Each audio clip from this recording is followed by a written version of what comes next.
Ladies and gentlemen,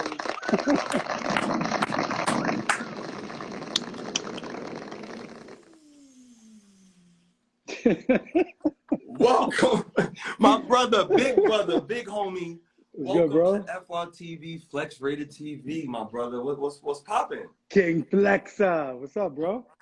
Ah, man, I'm blessed, man. I'm blessed. I found a silver lining throughout this pandemic, throughout these rough times, and I feel more connected with life than I've ever. So that's what I'm just receiving, and I'm open for it. So connecting with a good brother like you, that every time I run into you, Lenny, any part of the city, any part of the country, bro, your energy is infectious. It's felt when you don't have to say nothing, if not much. So my thing is, Lenny, this moment right here is monumental because although we all know you're a humble guy by nature, it's in your blood. You don't know how else to be. But I want you to sit back and take this right now, my brother, where I say you are an inspiration to more than you even know. So ladies and gentlemen, give it up.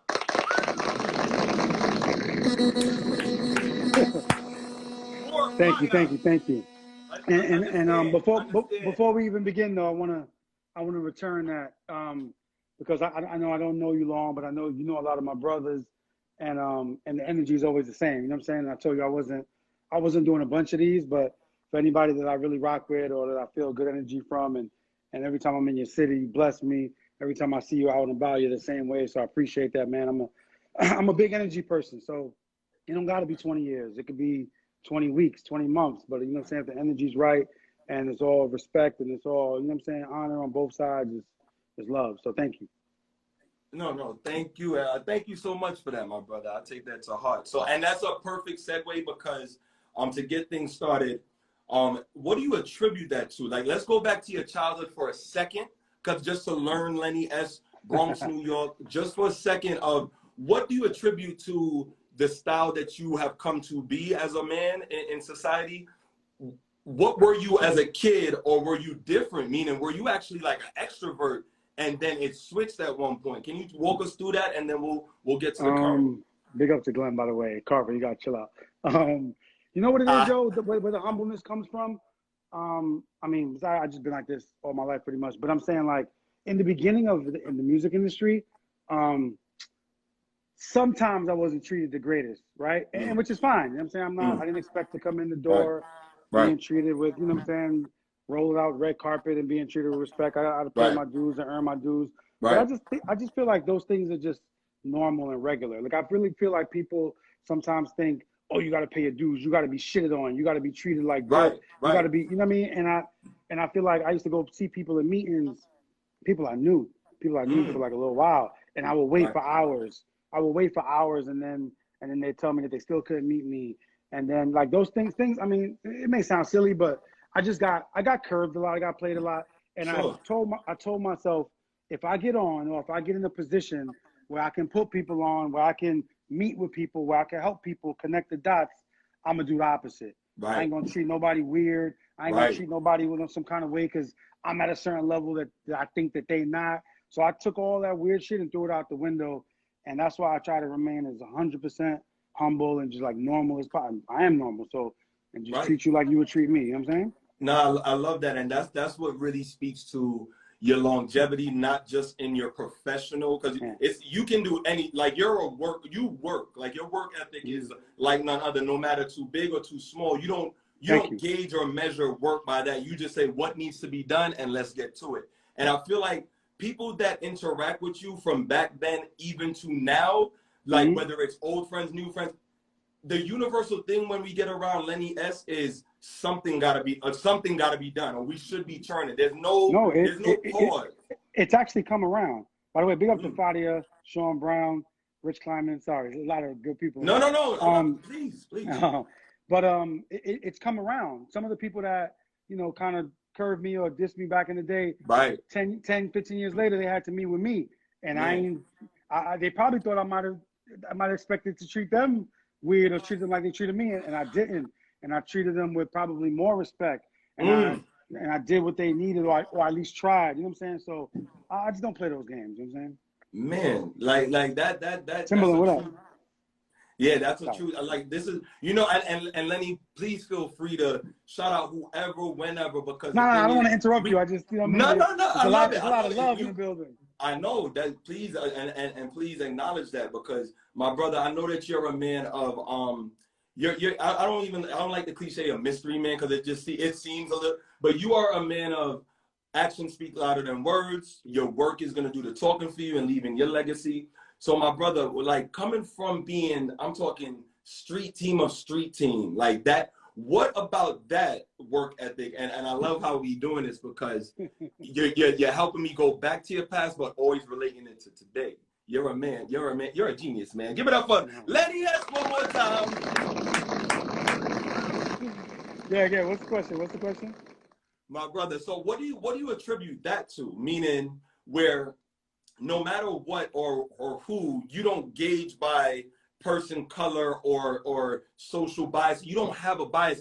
If you're a human and you're ready to work and you're ready to leave a legacy, then they can rock with you. And what do you attest that to?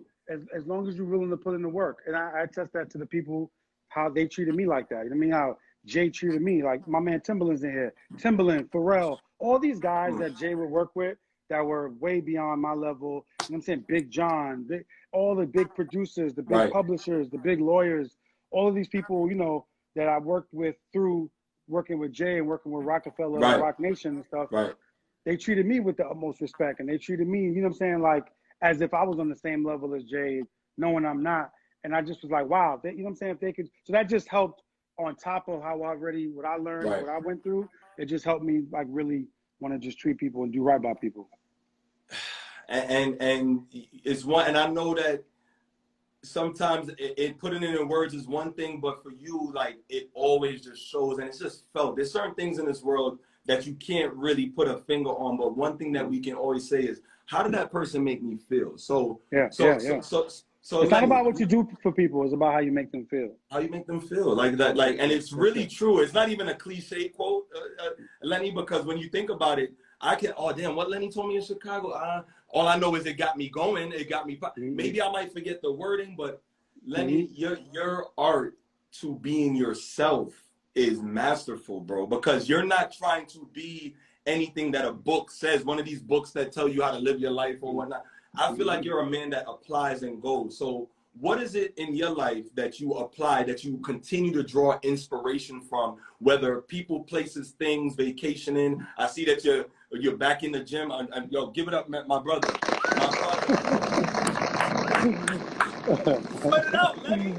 I'm trying. It's hard. It ain't easy, man. We are proud of you, It ain't bro. easy. I be slipping. Quarantine. We are proud of you. Quarantine made people or broke people. You know what I'm saying? It made them or broke them. Like, and I slipped a little bit, but you know, I just got to try to stay focused, man. And I try to accomplish 2 or 3 things during quarantine, and I did 2 of them. So you know, I worked on my book, and I fixed up a crib and stuff. So like, I did like some HD TV type shit. So like, I just didn't get to hit the gym as much as I wanted. But now that things are like, quarantine is slowing down, but yet the work is coming back up. I'm just trying to get back in a regular routine. What up to DJ Nasty? I'm just trying to get back into a regular routine of just like, you know, getting back into the work regimen. The offices are opening back up. You know, it's about to be real again. It's about to be real again. And I feel like you said it best just now when you said, you know, quarantine either made or broke people. But really, I think what it strengthened, Lenny, was seriously the mindset. Like, I know that that's a ongoing phrase that we use all the time, but really, we really were forced, Lenny, we were forced to dig into our consciousness and really force ourselves to close our eyes and feel, because we couldn't go out and touch. So we lost the touch aspect of, oh, when's the next Rock Nation? So, oh, shoot, we did. Just busting moves. Just in the mix. That's my favorite thing about quarantine. I mean, I don't know if people have favorite. Maybe that's dumb. Nah, talk about it. But what I like about quarantine is it made everybody step up, right? It made everybody reinvent themselves. It made everybody, whatever they were used to. If you were an influencer and you were used to traveling and posting because you're traveling, or if you were used to being a DJ and you worked at the radio station and that's all you had, like, you had to reinvent yourself, and now maybe throw a party from home or do a different kind of set, or make beats from scratch, or fix up the crib, or, you know what I'm saying, start a cooking show, or whatever. But it made everybody reinvent. You know, this what you got here. I've been watching, bro. It's been phenomenal. You've been doing it. Kenny Burns been doing it. You know, a lot of people have been doing it, and it's like it's dope. You know what I mean? It's like not to say y'all didn't have the skill before, but you didn't let it come out as much as you did now, and you proved that, like, you know, it's proof of concept. Like you could do, like you go now and do this on any podcast, any radio station, if you weren't before. You know what I'm saying? And Lenny, that's a perfect just a insert, because you said on any platform. Who knows? I mean, I was listening to music from Tidal just now. I'm gonna just say that, like, my streaming platform, Lenny S, is Tidal. It's been that way since the business kicked off. Black business. So I say that to say great intersection. But yeah, we'll talk. The gold couch, Lenny. The gold couch. The gold couch. The idea, the mindset, the mentality, or did it just come to where somebody sat and you said, and then a light bulb went on from your creative? Nah, the gold couch. It was two things, but the gold couch mainly was because, as you know, like Apple and Google and just a lot of different companies, they have the more open space offices, glass walls, open seating, and it's kind of like it's more communal. So I think Rock Nation, I think that was the goal. We had moved into new offices recently, and and it was open seating. You know, maybe assistants or interns all at one desk. Everybody's office had glass walls so you could see inside. Everybody. So it was a total open. Okay. Everybody except the CEOs or whatever. But so when I saw that, I was like, oh, this. I mean, I liked it, but I was like, this sucks only because I can't slack on my furniture. Now I got to spend, or now I got to, because every day somebody's going to walk by. And there's thousands of meetings a day. There's people, Rock Nation Sports, there's Tidal, there's Rock Nation Publishing, Rock Nation Management, Rock Nation the label. There's artists coming through. People are going to look inside these offices and, you know, they give you everybody, they give them the standard. This is your desk, this is your 2 chairs, this is your garbage can, pail, and this is your rug. You know what I'm saying? Right. And I was just like, I can't do this. I can't have the same desk and chair. No. You have to say it's too many eyes. There's too many eyes every day, Lenny. So a friend of mine had given me I'm an Aries. She had given me a Aries head. I believe it was Hillary. Shout out to the Aries in here. Yeah, and it had gold horns. So I was in a hotel one time and I saw this gold couch. I asked about it. I eventually found it. It was from a rental place and they would only rent. I offered them like they didn't want to sell it to me. I offered them triple the money. They sold it to me. I brought the gold couch to the office. I put it in, and then my man Tata walked by and was like, "This is the stupidest thing I've ever seen in my life." Right? Like he bodied me. No, he killed me. And by the way, I ain't gonna lie. I mean, I'm humble, but I'm confident. And I thought the couch was fire. I thought the couch was fire. And Tata was like, "This is fucking." He's like, "You're gonna embarrass this office." He didn't see the vision. He didn't see the vision. Zero. He said, "I'm gonna embarrass this office." So I was like, "Damn, word." So whatever. I didn't pay him no mind, but I did. I covered up the glass in all paper, like what you use to paint when you cover up the walls. Right. I covered it up in the paper so nobody could see. I got the 2 chairs. I got the gold frame. I got the gold frame around the TV. DJ Cassidy told me where to get a gold desk table. I got that. And then that gave you the motivation, Lenny. No. Then I went crazy. Ooh, I'm gonna bottle on this. A bunch of my pictures, and then I framed them in all gold antique frames. So when I was all done, I ripped the paper down, and then one person came by, second person, then Tata came by, and Tata stopped and looked at the whole office because you saw it now as a whole. He was like, "This shit is all right." And then for Tata, that means shit is fire. Shit is fire. And then, like, you know, this person came, and then Lance Gross came, and then Rihanna came, and then Kevin Hart came, and then it just, and everybody, the CEO of Pepsi was meeting with Michael Yormark that he wanted to take a.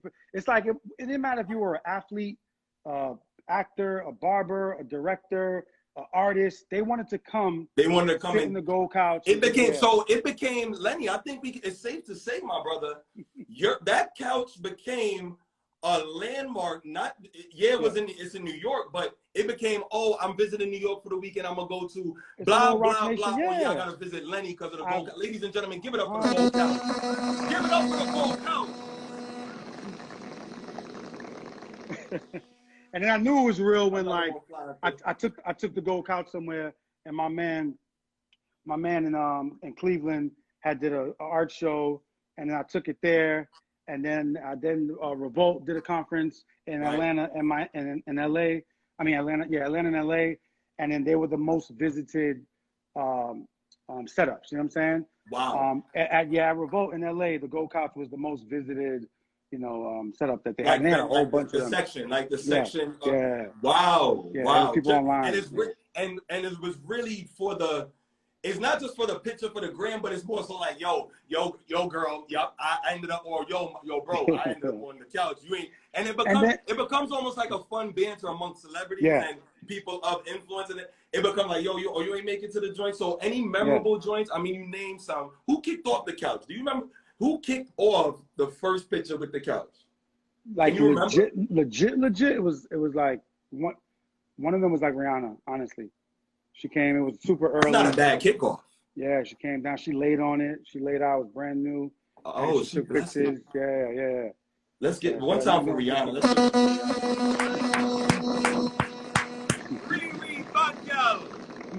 Bad gal, you know we're ready for the music. But anyway, so Lenny, I'm a sneak in where I could sneak in. So look, I keep on flying, Rock Nation is, Rock is. I'm a little embarrassed I don't have my shit on. Yeah, come on. Hey, I'll do it for you. You know what I'm saying? I'm doing it for you. But I wear my hat every day. I'm gonna do it for you. So Lenny, this has become like, I've watched it over the past couple of years become like it's like, how the colleges got fraternities and whatnot. It's like you could see a paper plane. I'm talking anywhere I'm talking Coachella, everything from Coachella to the neighborhood barbershop. So my thing is, what was the vision when coming up with this logo, this energy, and did y'all even see it taking off to where the culture was just gonna, I need that hat. I need that hat in my arsenal. I mean, first and foremost, that's all Emery. That's all, Emery, Jay, Just. It was the vision that pretty much is like the paper plane.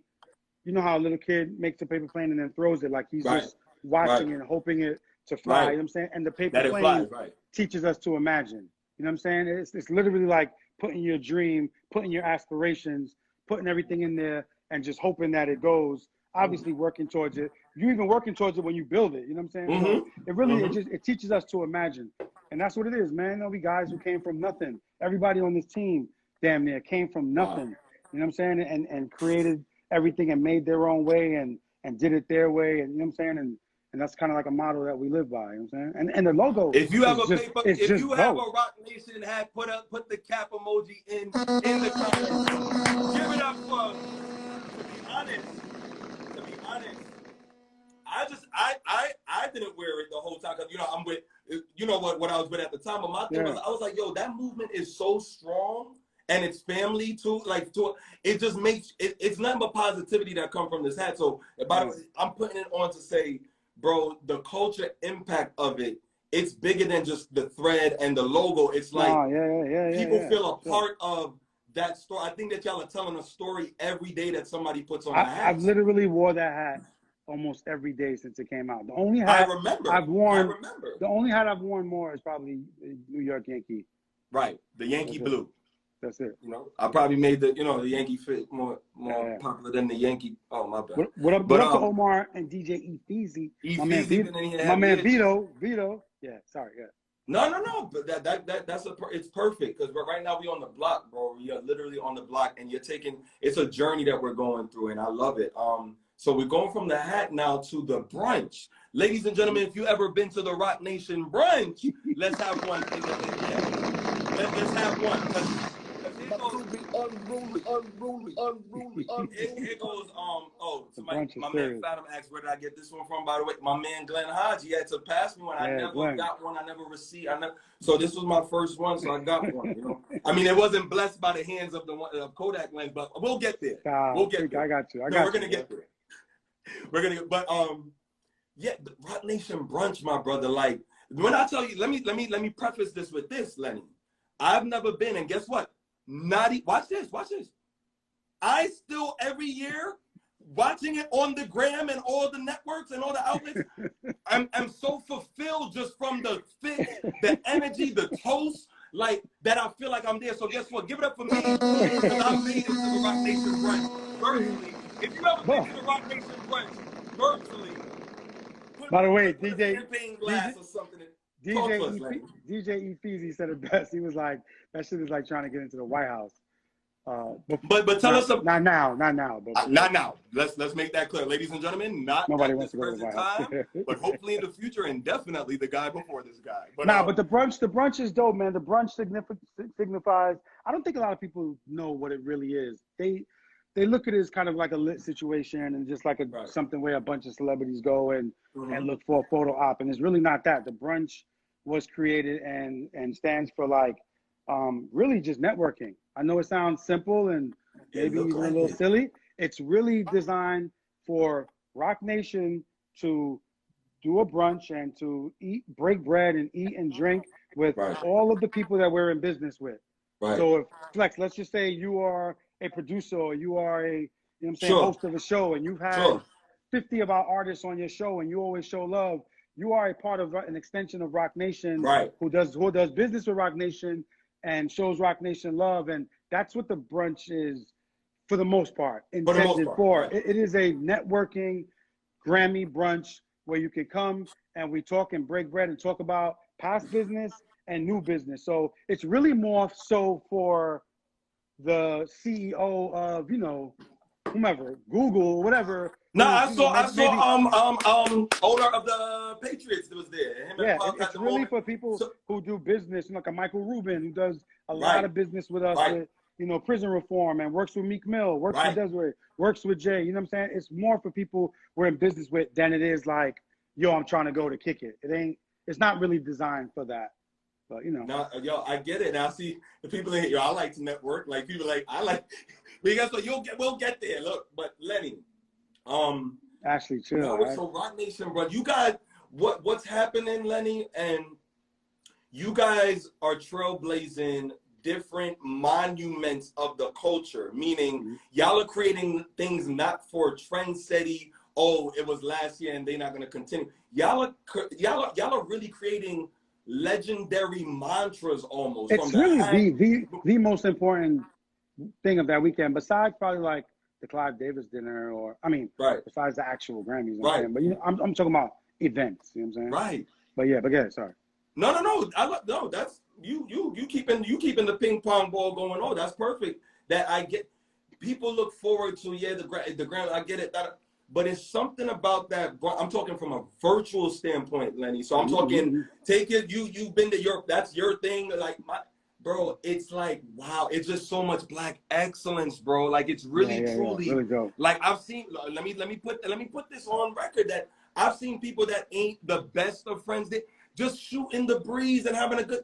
Like I think that everybody lets pride, ego, and guard down, and everybody feels comfortable, bro. Everybody, can you tell us? For a moment, just a moment? It's coming in my spirit. When Nip was there, what was that aura, bro? I just want to have that moment where what was it with the man in blue, in that satin blue?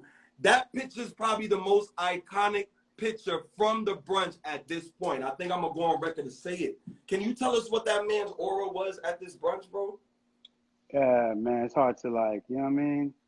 I ain't gonna lie, when I be talking about Nip, I be getting like low key choked up. Or I be I get it. Weird. But no, I mean like Nip was ill. I mean it's the energy. If you ever got to be around him or see him or meet him or talk to him or have a meeting with him or anything of the above, like he just had an infectious aura, and he had a brilliant mind. You know what I'm saying? Right. He just was so ahead. And this is nothing that we discovered. This is way beyond his involvement with Rock Nation, way beyond his involvement in the music business. This man, as a kid, as a teenager, was plotting on what he was going to do, plotting on what he was going to do for his people, his community, his neighborhood, his crew, his everything. You know what I'm saying? Right.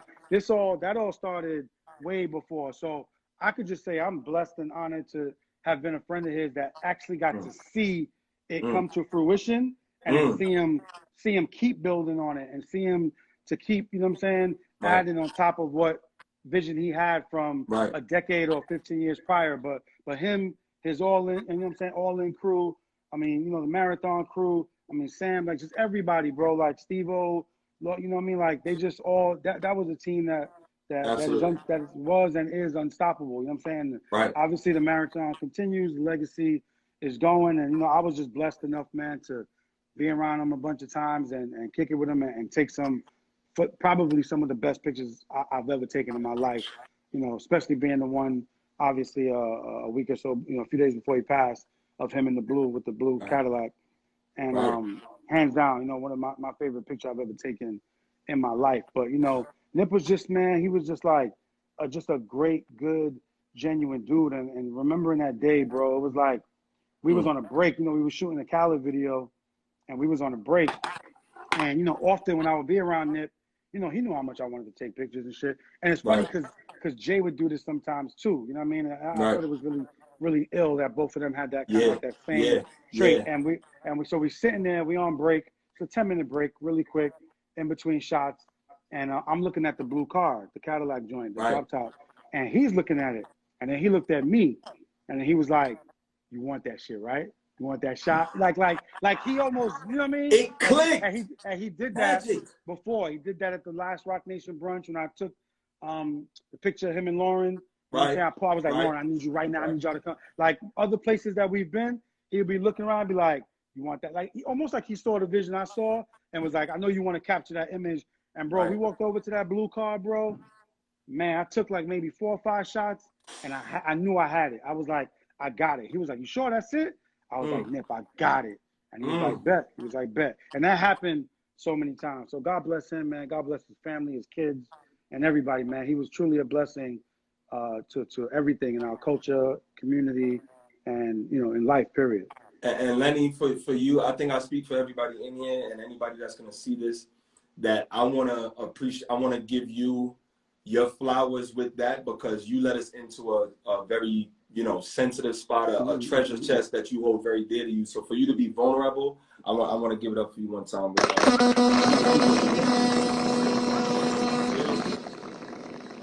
I'm a spirit man myself, and for you to, so we're not even gonna stay on it. You gave me more than I thought it was just gonna be bang bang bang, but I don't want to really talk. But for you to give us all of that, bro, I'm forever and eternally grateful for that, because that's real to me. Thank you, bro. So to switch gears, but to stay on the topic of the picture situation, Kodak lens. Like, I know you got the archives from back in the day, and so what was it about picking up the camera for you? Like, sometimes execs might look at that as, the lesser of a job. We know that those kind of folks are. What was it about you cutting the deal and then going to that artist's show to then shoot the picture? It's just you put on the cape. Nah, the thing was, it was none of that, which is good, right? Because I never took photos to exploit. I never took photos to specifically sell. I never took photos to expose or anything like that, right? I took photos merely just to capture a moment. And it sounds simple, it sounds corny, but like, again, I've said this in some other interviews, some people might have heard, I just could never understand. We were in these positions and in these studio sessions and in these, meetings and in these dressing rooms, and there was nobody there taking photos. I didn't get that. You saw something was missing with the longevity of the 100%. Unless it was like, I don't know, like, Puff Daddy's doing a interview with the Source magazine, and Source magazine got a photographer following him. Unless it was that, people didn't have photographers and videographers. I mean, if you was next level, if you was Muhammad Ali, if you was certain different people who kept the photographer around you, but the average artist did not have a full-time photographer with them. So that wasn't a thing back in the day in the culture. They didn't have a full. They were just picking up as they go. I'm not saying I invented anything. I'm just saying I'm definitely top 5, top 10 people from the 90s.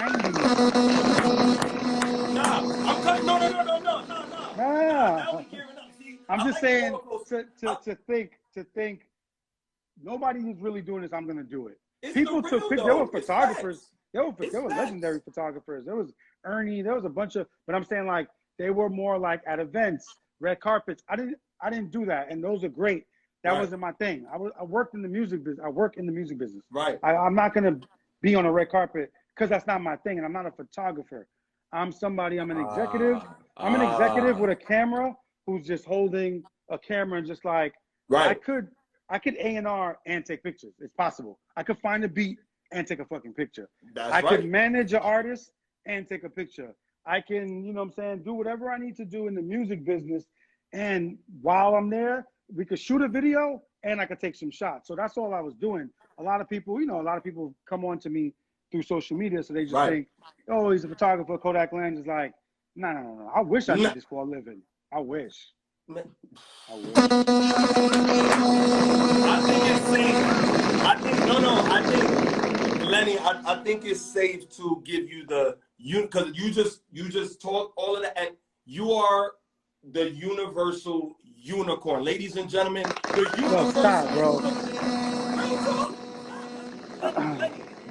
one life to live, bro. When I tell you that, if I can be a voice for everybody that always wants to tell you these things, bro, I just want to. I'm gonna give the people a small gem, only because, and you'll probably ask this question, but it's something that I should let people know so that they kind of understand and the story, right? When the book comes, finally, I don't want to sound like that artist who's like, the album is coming, but it's really coming.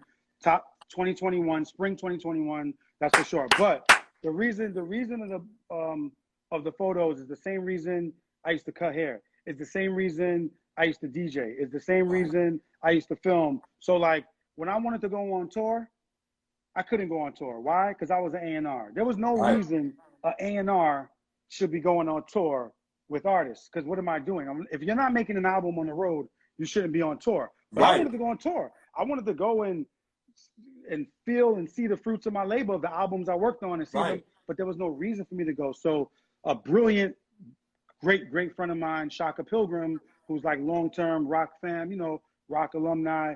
She convinced Damon to be like, Lenny takes pictures.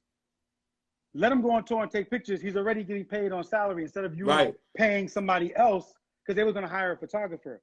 And I was like, you ain't got to pay me. I'm already on Rockefeller payroll. Just let me come on tour. And so that's what I did. Same thing with DJing. There was a time where maybe we already had a photographer, maybe we already had this. And then I used to, not control, but I used to have all of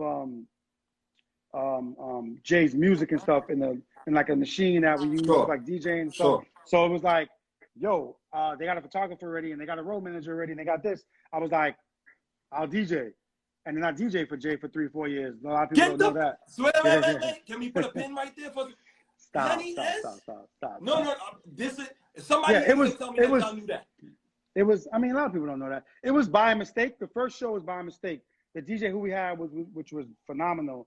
He couldn't make a show, and then he couldn't make the next show, and then like he couldn't do it anymore. And when he couldn't do it anymore, pretty much Jay was like, yo, you know the show, you know me, you know the machine, you're gonna do it. So I was really forced to DJ. The first night, you were put on the spot, and you're just that good at adapting. I did. I bombed though. I played myself. I was horrible the first night, and then the second night, I was like, Jay, I'm gonna get somebody to do this for us, and he was like, nope, you're gonna do it again. So I went in the hotel room and I practiced for hours, and then I got it. And from there, I did 2 more tours and 3 more years. What was your DJ name? And I won't. No, everything is always Lenny S. DJ Lenny S. Ladies and gentlemen, give it up for not DJ Lenny S, but just Lenny S, ladies and gentlemen. Now, this is perfect. I mean, we got so many DJs in here. Booth, Sus One. You're right. Oreo, DJ Oreo. Like what? Yeah. So when the book comes, you'll see all those little clips and little stories. I'll let out little video clips that I have from, you know what I'm saying? But back then, there was no social media, so it's not a bunch of clips. I got some though. You know? We can't wait for that. We got, this is perfect. We got like a solid 15 minutes strong, and it's going. Oh man. Big up to DJ Booth, one of my favorite DJs. Yeah. Booth rocks. Booth definitely rocks. So, Lenny, perfect segue. We keeping the train going. Well, the plane going. Hey, the new artist. So you're blessed to have experience and lived through, and correct me if I'm wrong, 2 or 3 decades, like just in the music. Yeah, 2, 3, whatever. Right. So my thing is a variety. You've seen it go from hip hop to now the faster it's pumping out. We jam into it. We need the balance, but the instant gratification generation that I like to call people that subscribe to wanting it now, and not playing for the long haul. Before I throw that your way, I'm just gonna, with a J quote on his Time interview, which is still one of my favorite, a couple years ago with Dean. He said, are you trying to be a trend, or are you trying to be Ralph Lauren? I'm not like playing for now, I'm playing forever. I'm trying to live forever. And that resonated with me with Hov, because I was like, it's all good to get it now, like, and feel good, like it's really warming you up and the money flowing, but wouldn't you want to keep doing that same feeling and living out that feeling 10 years, 20 years, 30 years from now? So what is it about the generational gaps when it comes to how to go about being a longevity artist in the game? Man, that's a loaded question. I mean, I guess it's just what, you know, that's really on the, that's, it's nothing I could really, I mean, I could somewhat answer it, but that's for the artist to answer, right? It's like, it's what their long-term goals are, or short-term goals. It's what they want to accomplish. You know what I mean? Like, some people, like you said, right, the instant grat, some people really just want to be popping right now, which is fine. Like, there's nothing, I know we look at it like, you don't want to be an icon, you don't want, like, some people don't want to be an icon. Some people don't want to be, you know what I'm saying, a legacy artist for 40 years. They don't want to be, you know, Whitney Houston or Mike Jack, or, you know what I'm saying? Like, some people just don't want that. They want to be Joel. They want to be like, they want to be popping, and whatever's the next thing they want to go on. So I really respect what people want to be and who they are. It's just, I think if you are going to, you know, study and get into a craft that is really held on a high regard, that you should give it such respect. You know what I'm saying? So when I get in this, yeah, I know I ain't as talented as L.A. Reid or Berry Gordy or Kevin Lyles, you know what I'm saying? But like, my goal is like to try to be as good as. And it's not, I'm gonna do these other 5 things that maybe they didn't do that show I got some sort of other maybe greatness. You know what I'm saying? So I know I wasn't as good as Puff to be Puff, and, you know, maybe find me a Big and shit like that, and a Mace and a Total and a, you know what I'm saying? But like, all right, I'll be an A&R, and then maybe I'll just bring some dope records. You know what I'm saying? Like, I just always felt like music is something I want to 100% do, and wanted to do since I was 9 years old. So even if I can't be the people I aspire to be or the people that I look up to, I'm going to be, you know, the best that I can next to them, and or I'm going to do these other 5 things that maybe they didn't touch on, that maybe they can't touch me on. And that, it don't make either of us better than each other. Lenny, OG, understand this. What the pocket you're in is the most valuable pocket. If we're doing metrics, like you just said, you're not any better, it's just different. But if we were to do metrics, you know why you're so pivotal and so crucial to any puzzle piece? You're able to sit back, make everything go into whether slow motion or pause it, to go, okay. And no matter what the task requires, it's not small or big to you. You're thinking about the machine every time. Ladies and gentlemen, Lenny S. Lenny fucking S, man. Because you gotta understand, Lenny. You gotta understand. You have a knack that a lot of humans, like, they read certain things, they watch certain things, they try to, and it's just in your DNA to, guess what? You are the gap filler, bro. You are the void recognizer, and you don't just recognize it, you also have the gift of having the solution, my brother. Ladies and gentlemen, I gotta get, and you're gonna take this, bro. Like, you go. Thank you. It's up to Shayla too. Because it's real. I'm not looking for no highlight hits on it, bro. I just wanted to give you this because you're such an inspiration. Not knowing that people wake up and go, yo, that man's picture, and wait, that's just that was a hobby. So what else genius like stuff was? People are forced to go back to your archives, bro, and it's a beautiful thing because you take us there through your imagery. So I just want to wrap it up so that we don't get cut off and whatnot. That at this point, bro, with Rock Nation and everything you're doing, with the business, what are the departments at this point? So a 3-part with this. Just what are the different sectors of Rock Nation? Is there any plan of, and I'm sure it's always plan of expansion, is there any industry that we can pinpoint that you guys might, or? I don't know about this. Just get, because I what are probably the can't sectors of Rock reveal. Nation? The sectors are the label, Rock Nation, the label. Right. Rock Nation, the streaming service, obviously Tidal. Rock Nation Sports. Rock Nation Publishing. Right. Rock Nation Management. And then there's a division where they, how could I explain it? Where they invest in companies, like tech companies and stuff like that. But yeah, those are like the majority of the divisions. By the way, big up to Chi Ali, big up to Shayla. By the way, Chi Ali got a dope book y'all should check out. Really, really, really like his life story. He's from the Bronx. My brother from the Bronx. It's just in you to, but I'm enjoying it, bro. It's just in you to this is, we're talking, and that's perfect. Like, what is it again? Let's give it one more. What is it again? The book? Oh, no, Chi Ali. What's the title, Chi? Chief, put the title up there. Chief, put the title in here so we can. But if you look it up, it'll come up. It's his autobiography. Chi Ali. Big up to Shayla. Big up to Vito. Everybody. Big up to Shayla. And thank you, bro. Thank you for having me. Seriously. No, bro. I appreciate you joining, and Lenny, thank you so much. This has been, we were landed safely with Rock Ears, man. We landed with a smooth landing, man. Thank you, my brother. Lenny S, ladies and gentlemen. One love. My brother.